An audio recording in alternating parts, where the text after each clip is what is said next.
அதுக்கப்புறம் இந்த ஹேர் பார்த்து போறாம போகல. நிறைய பேர் கேட்குறாங்க, இது என்ன மாதிரி பண்ணியிருக்கீங்க, இப்படி ஷைனிங்காக இருக்கு, கலர் வேற பண்ணியிருக்கீங்கன்னு சொல்லிட்டு. கலர் பண்ணுற டிப்ஸ் அப்புறமா சொல்கிறேன்.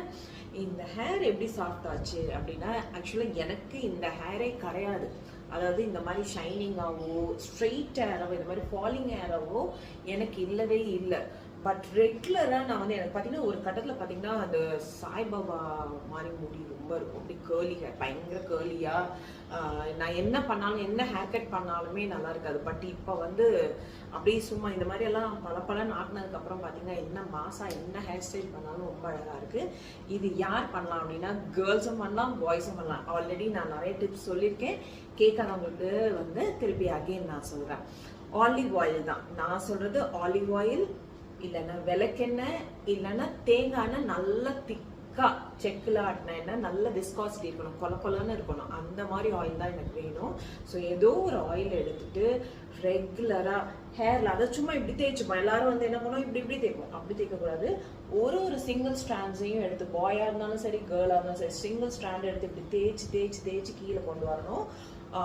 எப்போ எத்தனை நாளைக்கு ஒருக்கா பண்ணலாம் அப்படின்னா, ஒரு நாள் விட்டு ஒரு நாள் கண்டிப்பாக பண்ணணும். ஒரு நாள் விட்டு ஒரு நாள் பண்ணாதான், ஏன்னா இயற்கையாக பண்ணுறப்ப ஹேர் ரொம்ப லாங் ஸ்டாண்டிங் ரிசல்ட்டு வேணும்னா இயற்கையாக தான் போகணும். ஸோ ஆனால் அதே மாதிரி முடியும் வளரும். நல்லா பிடிச்சி இழுக்கிறீங்கல்ல, இப்படி எண்ணெயெல்லாம் வச்சு இழுத்தீங்கன்னா முடி நல்லா லென்த்தியாக வரும். என்ன உனக்கு முடி இல்லை, என்ன லென்த்தியாக இல்லையே அப்படின்னு கேட்காதீங்க. நான் அப்பப்போ மந்த்லி ட்வைஸ் ஆர் ஒன்ஸ் கண்டிப்பாக கட் பண்ணிடுவேன். ஸோ அதனால தான் முடியல, இல்லைன்னா அது வாட்டுக்கு நிறைய வளர்ந்துட்டு தான் இருக்குது. ஸோ முடியும் நல்லா வளரும். ஏன்னா இந்த புல்லிங் டெக்னிக், இந்த புல் பண்ணுறதுனால என்ன ஆகும்னா முடியும் நல்லா வரும். பாய்ஸுக்கும் கேட்டுக்கோங்க, நல்லா குட்டி முடியாதாலும் சரி கொஞ்சம் கொஞ்சமாக எடுத்து இப்படி நல்லா எடுத்து போட்டு நல்லா பண்ணால் ஷைனிங்காக இருக்கும். ஏன்னா பாய்ஸுக்கு நிறைய பேர் எனக்கு கேர்லியே கசகச்சான்னு இருக்கு, எனக்கு நல்லாவே இல்லைன்னு நினைப்பாங்க. ஸோ அவங்க யாரெல்லாம் இந்த மாதிரி நினைக்கிறீங்களோ, கேர்ள்ஸாக இருந்தாலும் இந்த மாதிரி உங்களுக்கு ஹேர் கட் பண்ணால், நிறைய பேருக்கு அந்த ப்ராப்ளம் இருக்கும்.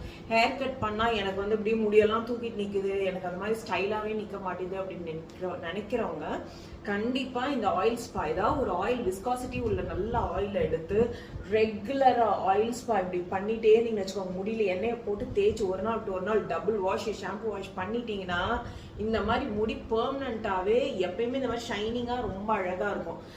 அதே சமயம் லைட்டு கேர்லியாகவும் இருக்கும், கொஞ்சம் ஷைனிங்காகவும் இருக்கும். நம்மளுக்கு ஒரு மாதிரி நல்ல அழகாக இருக்கும், எல்லாத்துக்குமே ஃப்ளெக்சிபிளாக இருக்கும். ஸோ இந்த டிப்பு வந்து நான் ரெகுலராக பல வருஷமாக பண்ணி என் ஹேரே டெக்ஸ்டரே மாற்றிருக்கேன்.